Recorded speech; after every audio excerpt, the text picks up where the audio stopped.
I'd like to start with a question about the Elizabeth Rose project, because I saw that that was kind of your first foray into music, at least one of the first. And, you know, in listening to it, I definitely hear a lot of overlap in just like kind of the general Liz Bruxness of it all. Yeah. And, obviously one is a bit, Elizabeth Rose is a bit more, pop influence, but kind of just for some background, I'm just would love to, get a little more information, just like tell me about that project, why you wanted to start it, and also kind of why you shifted away from it.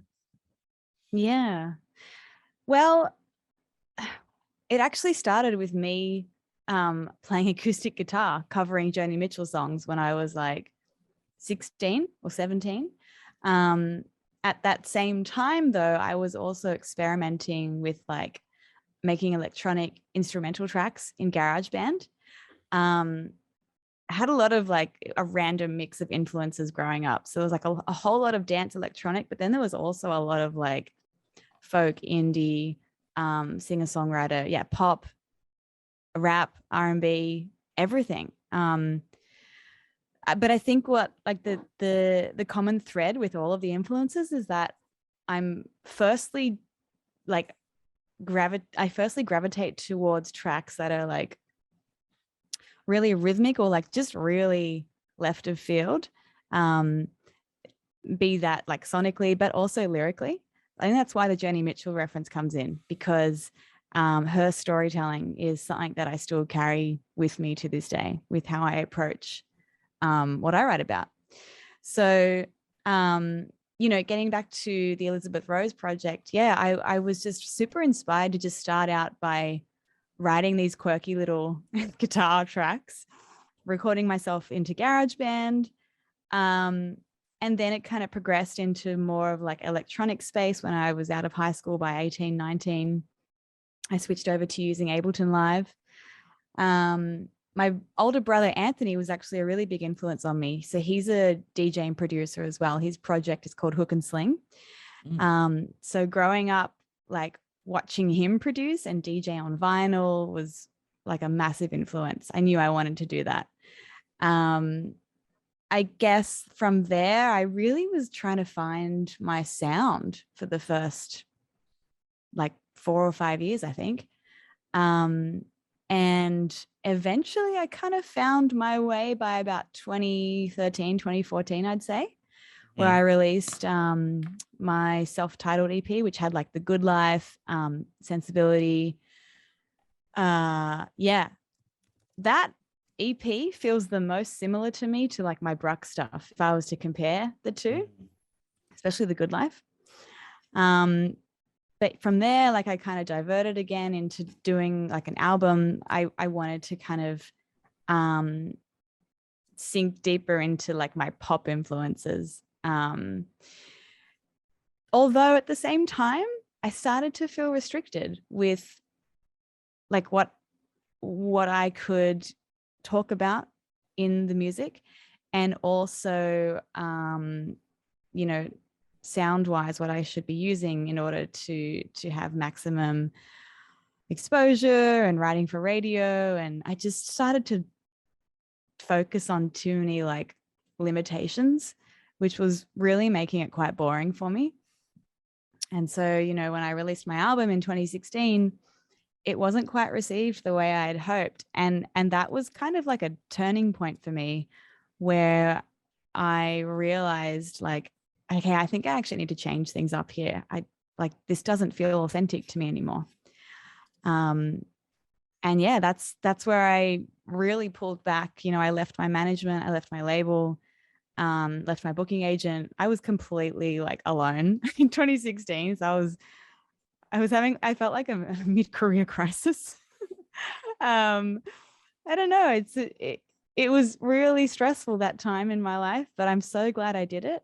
I had no idea what was ahead of me. I just knew that I wasn't being authentic to myself, and I had to change things up. I wanted to separate myself from that project, hence why I didn't continue the name and just change the music. I wanted to choose a name that was like gender neutral as well, because I didn't want people to, assume that it sounds a certain way, or that I didn't make the music, because that is a common thing that I still get every now and then. Not as common now, but yeah, like starting the BRUX project in 2016, 2017, I was really focused on making it as anonymous as possible. So I wasn't referencing my old project at all. I wanted to start from the ground up again. That was really difficult in itself, but it felt super empowering. I just knew, like I was really sure of the music, and I just felt like it was true to myself. And yeah, I felt like I could really express whatever I wanted. I still feel that. I feel like I can say whatever I want in this project, and make the music as expressive and maybe sometimes aggressive as possible. I have a lot of energy in my personality as it is, like day to day. So I feel like I want to express that. Mm-hmm. And I feel like the project also is also like in some form, some kind of protest to pop music. I still have influences of pop come in, like with my hooks that I write and I sing, but the production is very much, I'm trying to step outside the box with like form and arrangement and sounds, and yeah, that's a lengthy answer, but that's where it is. That's where I'm at. No, I appreciate the lengthy answers. It gives me tons of insight, which is what I Mm-hmm. love about this job. Mm. I'm curious, you talk about how BRUX is kind of, rebellious to pop music, but you also love like the storytelling of Joni Mitchell and that kind of thing. Mm. Do you ever see those two overlapping, with BRUX going fully into lyrical songwriting with this sort of rebellious backdrop? Yeah, I do. And I feel like I've explored that in recent releases, especially with like Covet and Take. Those two tracks feel more in alignment of like those two worlds of like being pulled in the pop direction, but also wanting to do something that's, outside the box and a bit edgy. Um, so yeah, like where I'm heading next, like all the demos that I'm working on, I'm fusing those two worlds again. With this current club EP though, like this is specifically just for the club, and they're very much, either instrumental or have very minimal vocals. They're mostly house and techno tracks. But I like that I have that freedom though, that I feel like I can move around. I don't solely have to do, the same formula for every song. And it seems to be working so far. Yeah, absolutely. And so would you say the, primary intention about BRUX being anonymous initially was to have that freedom in producing and writing and all that thing? Very much so. Yes. And also freedom as a female. I don't want this to be like too like, yeah, too feminist, but that was like a big part of it as well.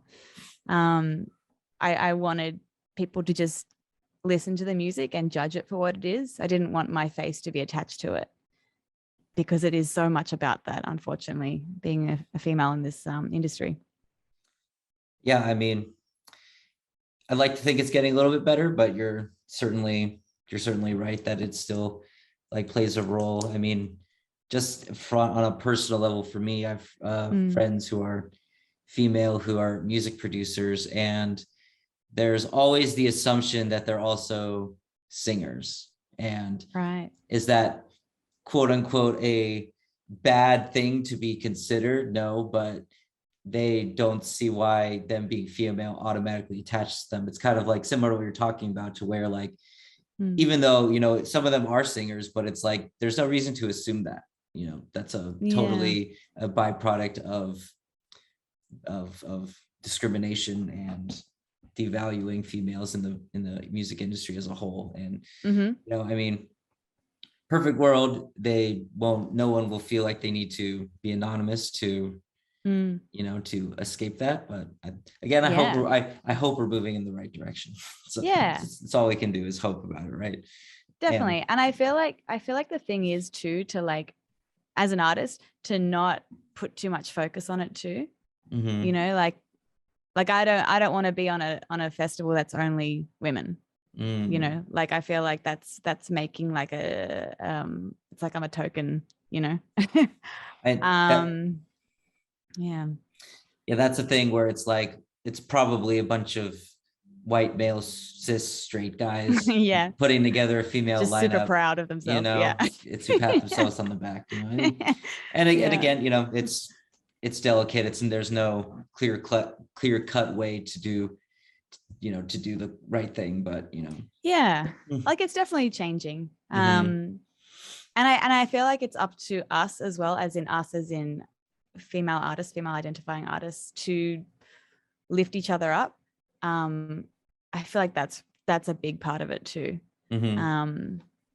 Yeah, like in 2020, that's when I started to actually show my face. Mm-hmm. Like you'll notice that all my artwork from that time on is my actual face on the artwork. Because I just realized at that point, I was like, what am I doing? Like, why do I feel like I have to hide myself in order to be treated equally? So that was then when the pandemic was happening. Like I was stuck in Sydney. I had all my shows canceled. Like I just had nothing in front of me. Mm-hmm. And so I feel like that was another change up again.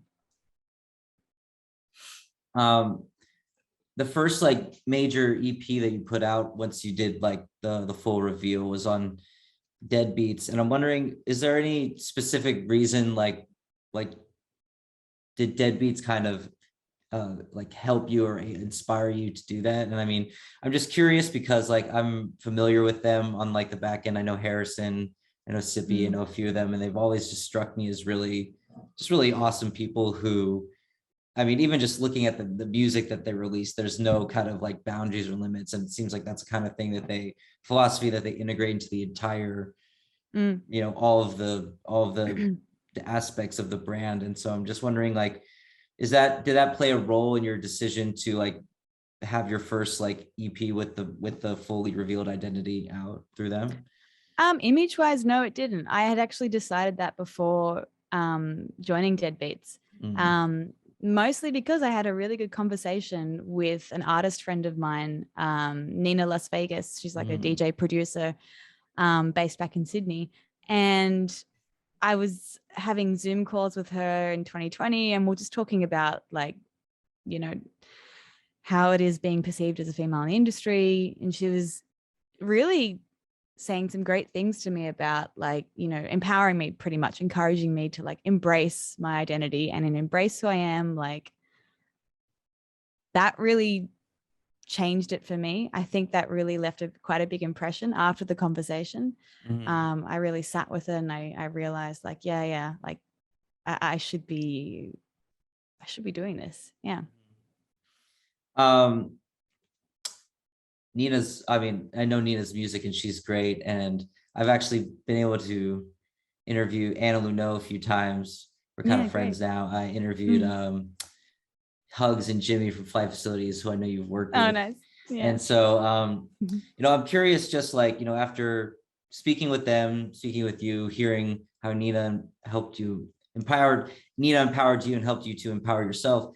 You know, how would you describe kind of like, you know, these are all Australian artists. Just how would you describe in your own words, like the Australian electronic music community, you know, because people who are familiar with the scene know that Australia has a presence, but when people talk about like the dance music meccas, you know, they're talking about Detroit or Berlin or London or New York. And so they're not saying Sydney, not because for any kind of, you know, negative reason, but it's just not at that point yet. And so I'm just wondering, like, what's the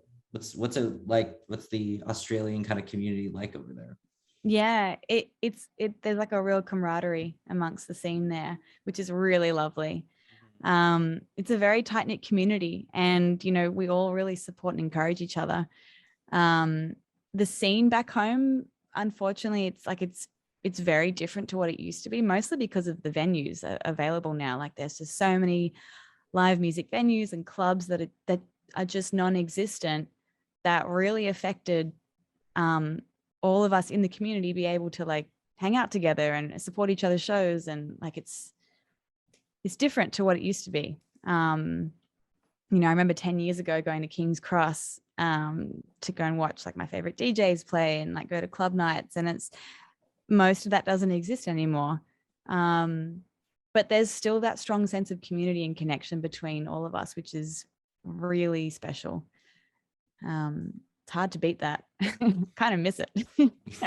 I miss being like, I'm so far away from it now, like physically in New York, that yeah, I'm going back in September, so I'm really looking forward to that. How long have you been in New York? I moved here in January 2021. Okay. Yeah. So it's, you know, just about a year and a half. Very cool. Yeah, it's been amazing. I really love it here. But it was really difficult for like the first 6 to 8 months. I'm not gonna lie, that was really hard. Mainly because like, you know, COVID was still very much about, still is, but you know, no one was vaccinated. Everyone was a bit too nervous to meet up in person. It was freezing. I went in the middle of winter. It was just, yeah, it was a time of soul expansion, I would say. I mean, I figure it's kind of maybe it's like a good idea to go in the winter, so you're not surprised. Like, you know, go in the summer and it's all nice and awesome, and then it gets to the winter, you're like, you got the hard part out of the way first. You know? Exactly, jump in the deep end. Why not? Yeah.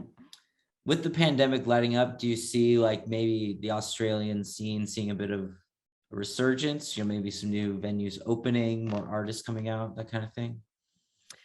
Yeah, I guess so. I mean, I haven't been back since when I left. So I'm really curious to see what it's like when I head back this spring.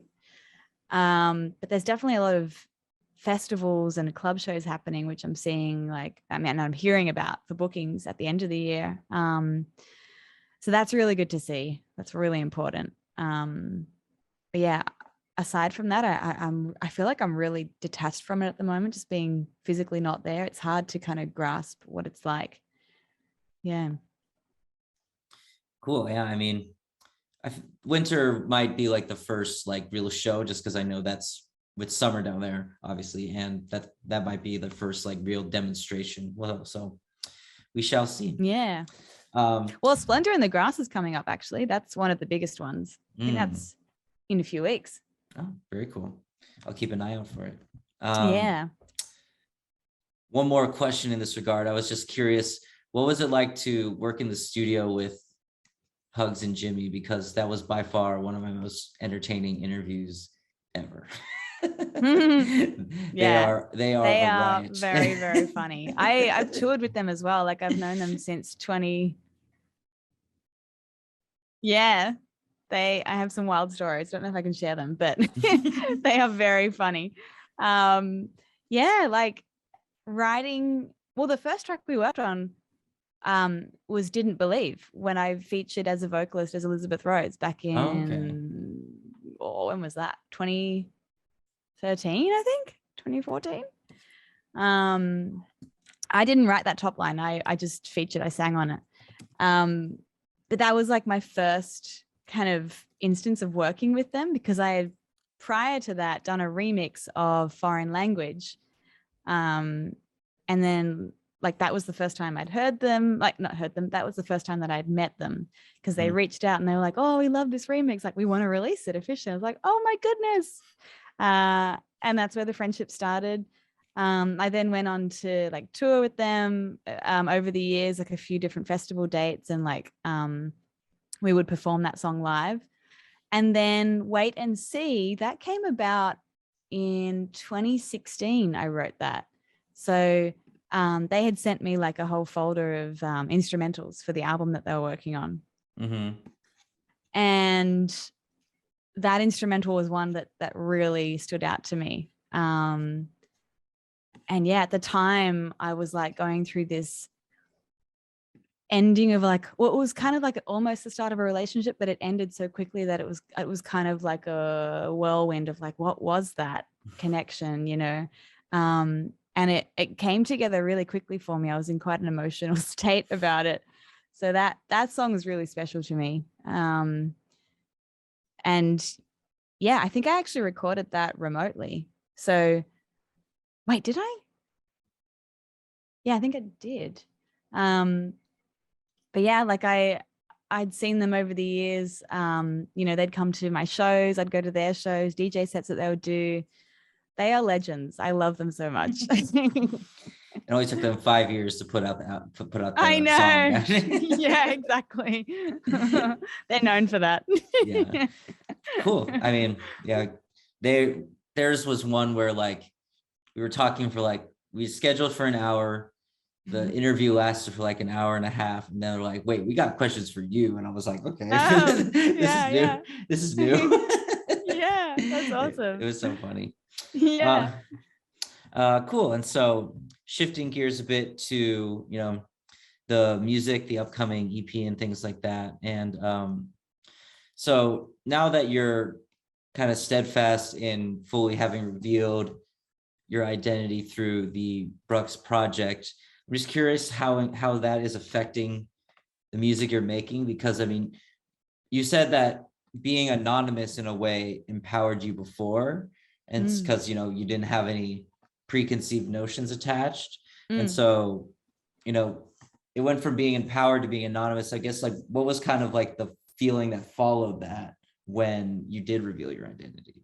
Oh, yeah. I didn't expect it to happen, but even more empowered, even more energy came rushing in. I just Mm-hmm. felt like I'd access to this new level where I felt even more vulnerable, obviously, by showing my face, but like emotionally as well.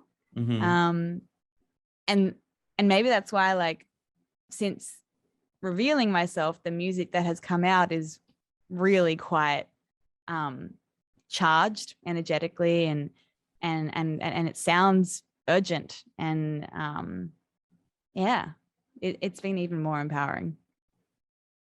And so does empowerment lead to like different genres, more exploring and experimenting, you know, like, guess like what kind of like literal effect would it have on the music, would you say? um yeah, I mean, I guess subconsciously, I'm not really too conscious of it, I guess, with like writing the music side of it. Yeah, maybe more experimentation. I'm definitely getting more obsessed with like hardware gear. If you can see Mm-hmm. behind me, that I've added to my collection. Yeah. I feel like I want to go more in that direction of like making music that is just like a punch in the face all the Mm. time. Because I feel like there's this urgency now. Like, there's so much noise to cut through. Like, knowing that there's 60 to 70,000 tracks a day being uploaded to Spotify alone, that just overwhelms me. And I feel like if you want to be heard and want to cut through, like, you know, that saying of like the squeaky wheel gets the oil. It's like you gotta say your piece, you know, stand out, and now is the time to like say what you mean what you say. Mm-hmm. So like an ambient modular EP for BRUX is not off the table at all. Nope, I've actually got one sitting in the sidelines. Nice. I don't know if I'll Nice. put it out as BRUX. Maybe I will, but it's like a fully meditative album of lullabies by synths. Wow. Yeah. Lullaby, like maybe Lullabies by Synth could be the title. I don't know. That's pretty good. Yeah. Yeah. Yeah. That's pretty Yeah. good.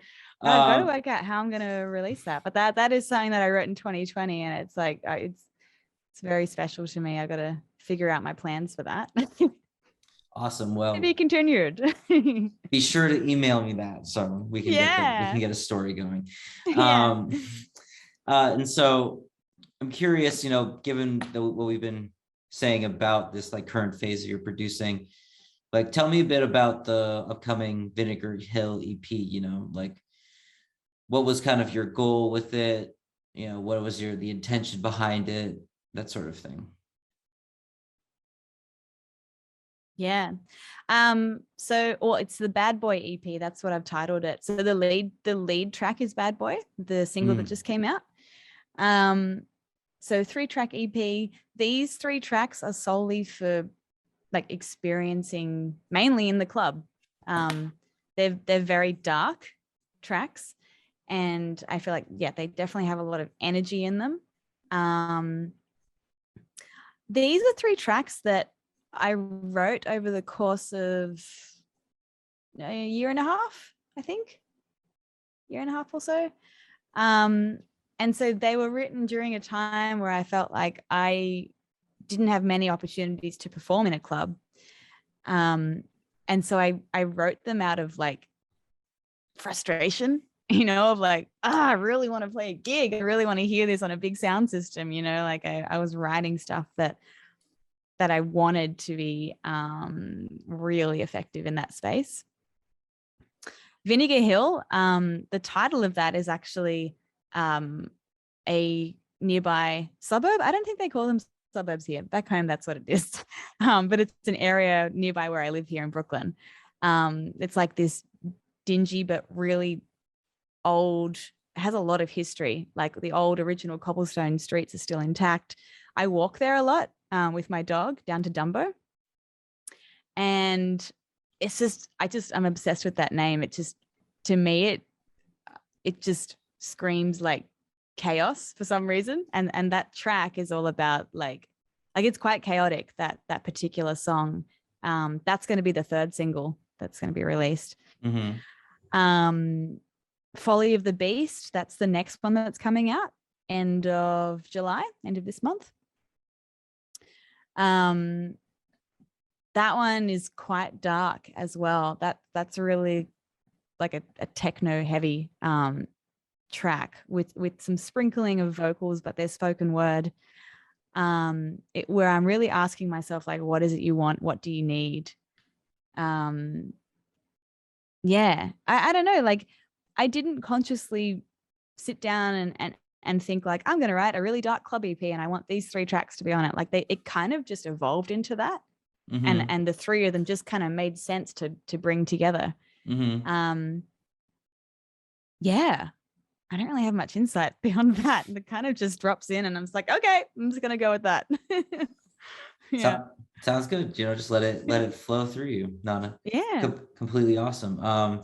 You said you wanted to hear these tracks in like a big sound system. So what was it like to hear it on the Red Rock sound system? Oh my God. It was insane. And then like I heard it the week before that at Brooklyn Mirage. I played there for the first time supporting Deadmau5. And I was so nervous for that gig. Oh my God. Hearing it on that sound system as well was just so electrifying. It was like, it just made me feel even better. Like, yes, like, oh my God, I can't wait for everyone to hear this music. Yeah, it's just incredible. It actually makes me want to make more music like that. Like I want to do another club EP now. That would be awesome. And so, which I will. so essentially it was like a mission accomplished moment. Like the song, the music totally fit the environment that you created it for. Yeah, it did. Yeah, it was so satisfying to hear it. That's awesome.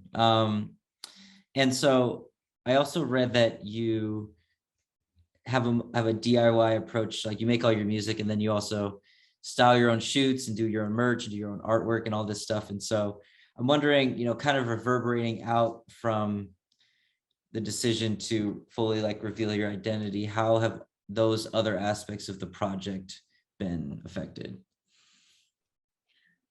How do you mean? So like if I've taken on more of a directorial approach with videos and audio?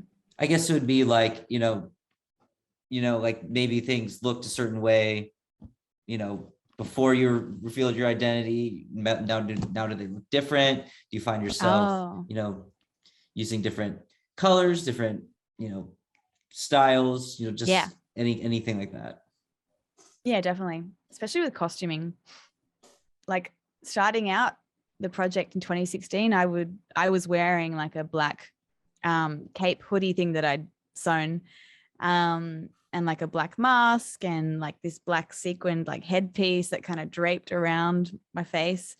I was wearing all black. That was just the look. And now it's like the complete opposite. I embrace color, like vivid colors like orange, purple, greens, colors that aren't necessarily too feminine. I still like to sit in that realm of like, you know, really vibrant colors that aren't specifically tied to it. But, you know, that's stereotyping. That's yeah, it doesn't really mean anything.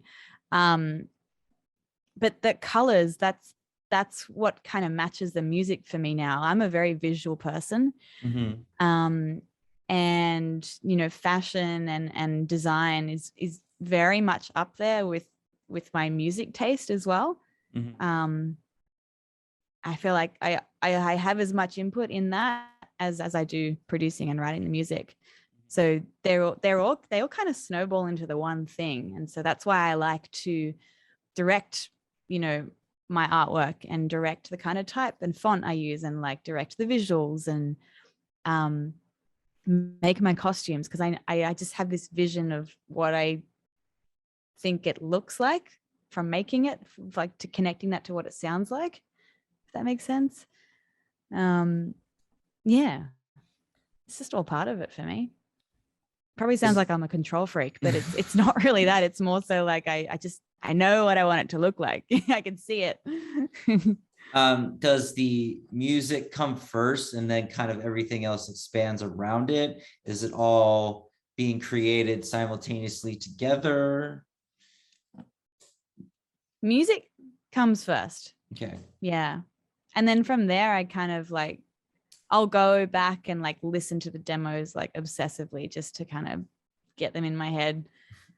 And then I'll start to see colors and have ideas for video clips and stories to build around them and costumes. I like to make a lot of Pinterest boards as well. That's one thing I love to do. I collect a lot of images, and photography is something that I do as well. I do that more as a hobby, like shooting on film, 35mm medium format. But yeah, like visually, I'm always collecting a library of references. Very cool. I mean, are you gonna do like full on music videos at all for this EP, you think? I'm not sure. I feel like I want to head more towards like visual loops, rather than a full length, you know, storyline video clip. Mainly because I'm very much focused on like Web3 space as well. So I've been releasing a bunch of NFT collections. And it's kind of giving me ideas of like how to be more experimental visually, instead of just having, you know, your regular video clip start to finish, focusing on the whole track. I'm more interested now in making like these visualizers or visual loops that I can also offer as collectible items as NFTs. So that's something that I'm scheming at the moment. You create all the graphics and everything for this EPs, or I mean not EPs, No. NFTs. I mean, or do you work No, with somebody? I would work with someone. Yeah. There's like a few artists that I have in mind who are animators. Yeah. There's a few people in the Web3 space who are Web3 artists now, they're known as. Vincent Schwenk, I think that's how you say his last name. He's one of the best. He creates like his Instagram, shout out Vincent. His Instagram shows like all of his current animations, and he works regularly with musicians to like compose music to go with his visuals. But it's so beautiful, my goodness. They're just like animations of inanimate objects at like super high detail and just beautiful colors and grading and movement.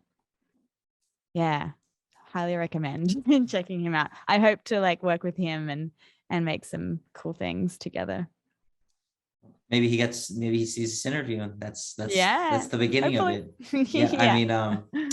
I mean, yeah, I think I've always thought that NFTs are a super cool thing that people now integrating into music. I don't Mm. understand them super well. I don't own any, but I mean, like, one thing that would come to mind is like, you know, everyone loves the feeling when they're on the dance floor or whatever, and they can hear this song they know, like coming in or like building up or whatever, and then it drops and it's just like this amazing feeling. And with NFTs, it allows that to be expanded to like, this song is now attached to this visual, and it just adds that extra layer, you know, to it. And it's just the extra layer of familiarity and, you know, the extra deeper connection to it. And I don't know, I mean, that's a thought that I had about what NFTs could do. Like, it was after I saw a video of Tale of Us in Tulum, and I think it's Anima, the solo project of one of the guys. He has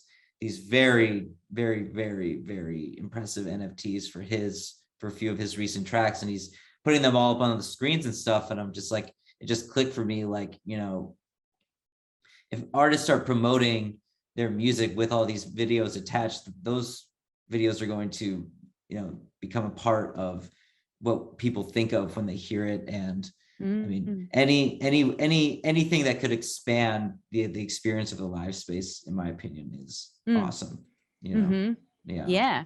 And also, like, one thing that I've really learned and latched onto is like NFTs and the Web3 space in general for artists is also really about like building community and creating experiences that you can share with this community for supporting you. So it's very similar to Patreon. I've never used that, but I know of it, where you know, artists can create tiered experiences for members of their Patreon, where people will pay a membership to access certain levels of the club, I guess.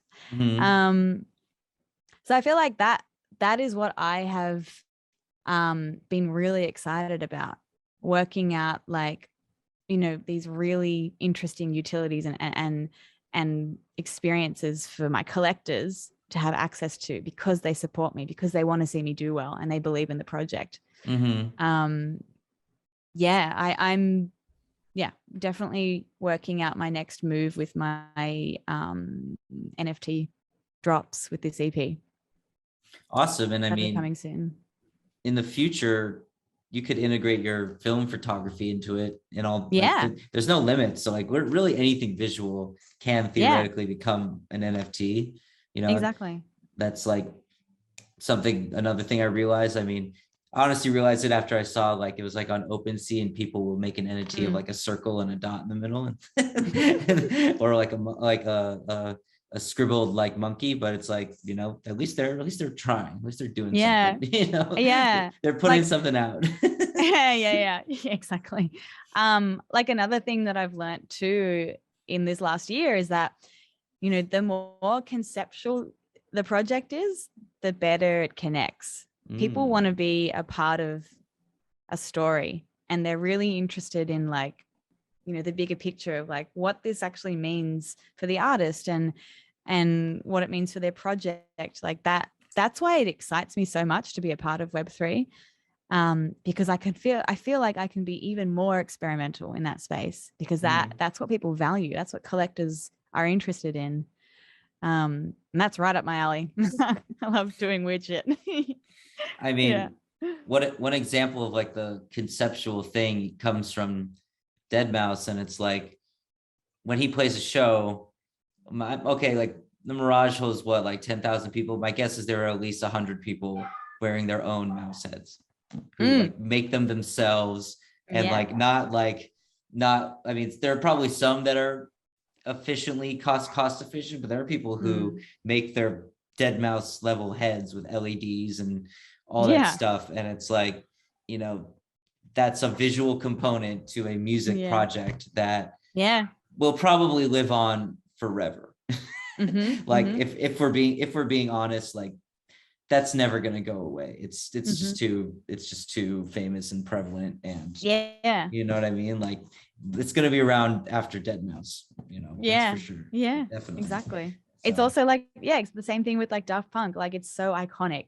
visually. And because they were so consistent with like sticking to that for every single show, every single interview, like it's now just like embedded in everyone's minds when they think of that project. Same with deadmau5. Yeah. Are you seeing certain, I mean, the BRUX project hasn't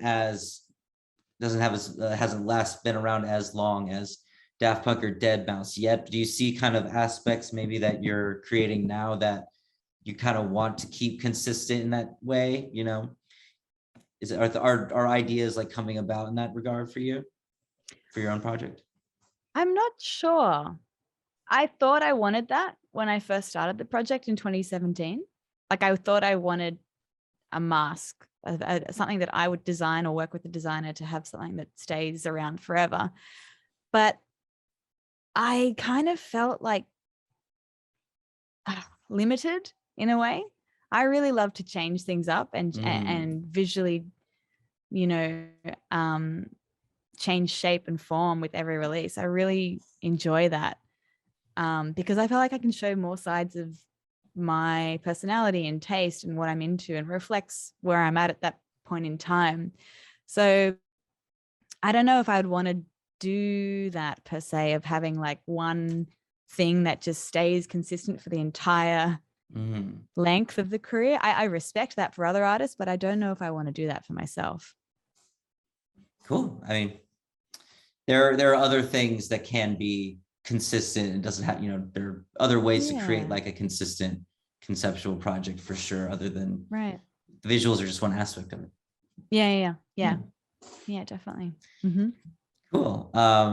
So just like I mentioned at the beginning, I did want to ask some questions kind of about the state of the industry, and before we move on to the speed round. And, you know, first one is, you know, given how part of the reason that you decided to be anonymous is because you didn't want people to associate the sound with being female. And I'm just wondering, with that in mind, like, what do you think the best things that the industry can do so female producers don't feel that they need to do that in order to succeed and be treated equally? I think it needs to start from the top, in terms of like gear companies is a great example. Like people who have a lot of power over the industry, because it's really hard as an artist just to try and make the change yourself. And you know, I'm trying as hard as I can, and I'm sure other female identifying artists are too. But you know, like companies, that's where it starts. Labels, that's where it starts. Agencies, you know, it really has to start from the outside in, because that, to me, I think is what shapes most of the industry and the perception of the industry from people who aren't in it, because they're advertised to buy these gear brands, and they see festival lineups, and they hear stories about labels, and you know, it's all men. It's mostly men. And I feel like, that's really where it needs to change. Moog is a great company that really does focus on featuring female identifying artists and producers. So I'm a big fan of that company. You know, there are others, I'm not going to name them, but others who could be doing a bit better. Yeah. I mean, that's interesting in terms of like the gear, because, you know, I mean,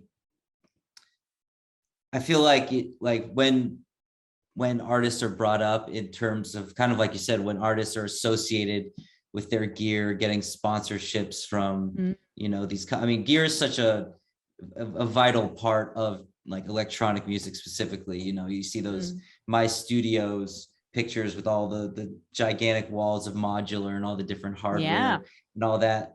Yeah, I mean, like that's certainly an area where I'd say like 1 out of 50 of those pictures is a picture of a woman, or at least all 49 of them are of men. That's a better way to put it. And that of course does not at all communicate the accurate distribution of which people have very awesome studios, you know. So that's, you know, that's a very exactly. Yeah, for sure. And then the next question is, you know, what would you say to all the people who could become pregnant in the United States who recently had essentially their humanity stolen from them by the Supreme Court when they overturned Roe v. Wade? That was quite an emotional thing to witness, even though I'm not an American citizen and I don't live here permanently. Like that,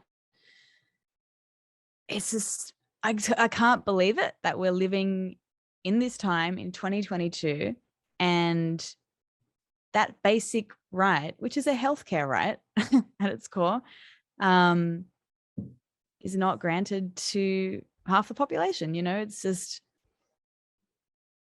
yeah, my heart really goes out, especially to minorities. I think that's who it affects the most. People who can't afford to travel because they have no other choice. You know, people who are a part of, you know, situations where abuse happened. That is just unimaginable.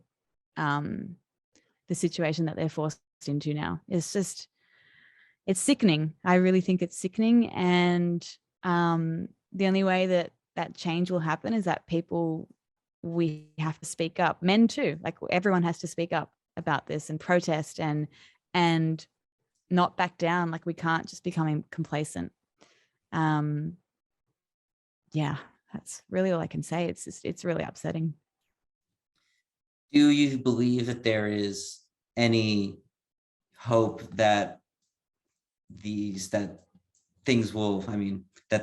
rights will be reinstated for everyone? And for your answer there, I'm asking this question because I recently did feel hope, because a friend of mine who's an artist, she's not, her artist name is Naya, and she's not big by any means.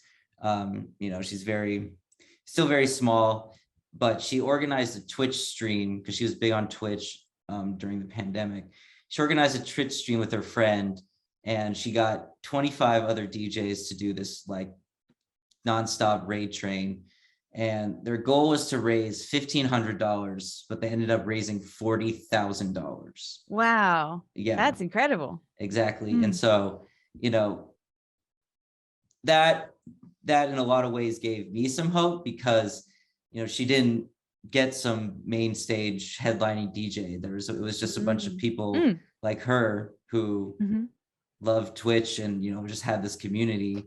And so it just reverberates out to what an individual actually has the power to do, you know, in this world. Oh, I definitely have hope. Like, you know, knowing that most of the country is against this, like alone, that is empowering, you know, in itself.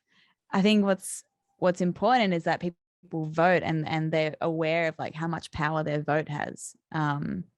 Because it's just a small room with mostly white men making these decisions, which is insane. Yeah, I have hope. I'm very hopeful about this.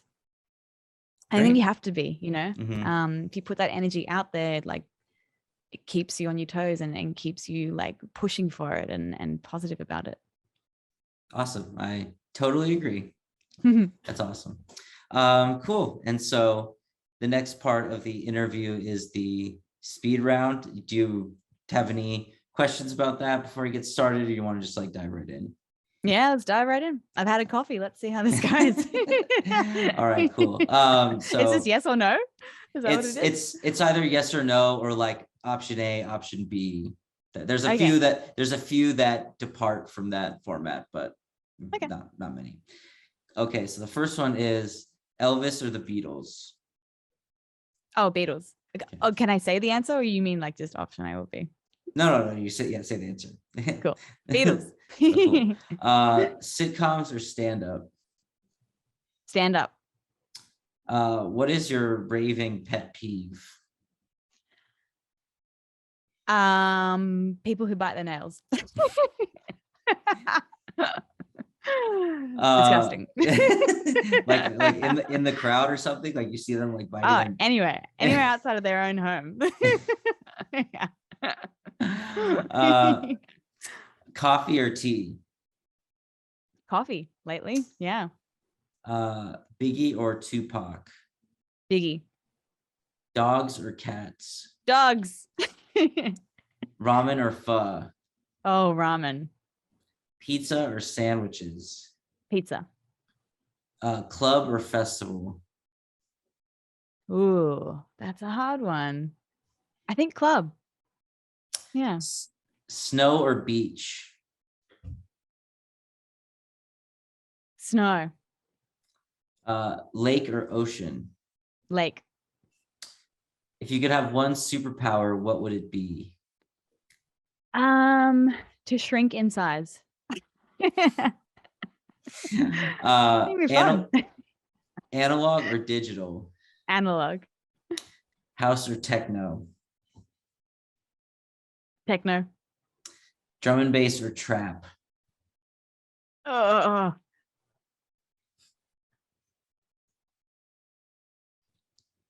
Drum and bass. I really thought about that one.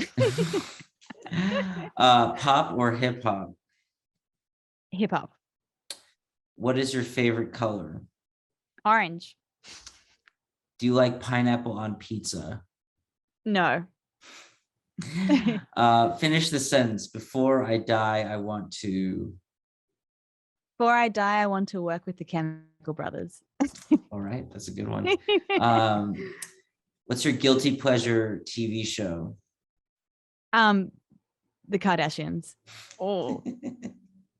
Isn't there like a new? They restarted it, right? Like not too long They ago. did. Is it good? Is it still good? I've never seen a single episode of either of them. But I never watched Keeping Up with the Kardashians, but the new show that they've got, yeah, it's good. It's good and bad, but it's good. it has to be a little bit bad, right? I know, yeah. Oh, there's a lot of it that's bad. But I love Pete Davidson, so I'm kind of like, I want to see what's going on there with Kim. It's an interesting story. I love it. It's very exciting. All right, and then the last one is, what is your favorite breed of dog? Oh, dachshund. I have a little dachshund. She's the cutest thing in the world. That is awesome. Classic. Can't go wrong with a wiener dog, that's for sure. No, I only, like, we've had her for a year.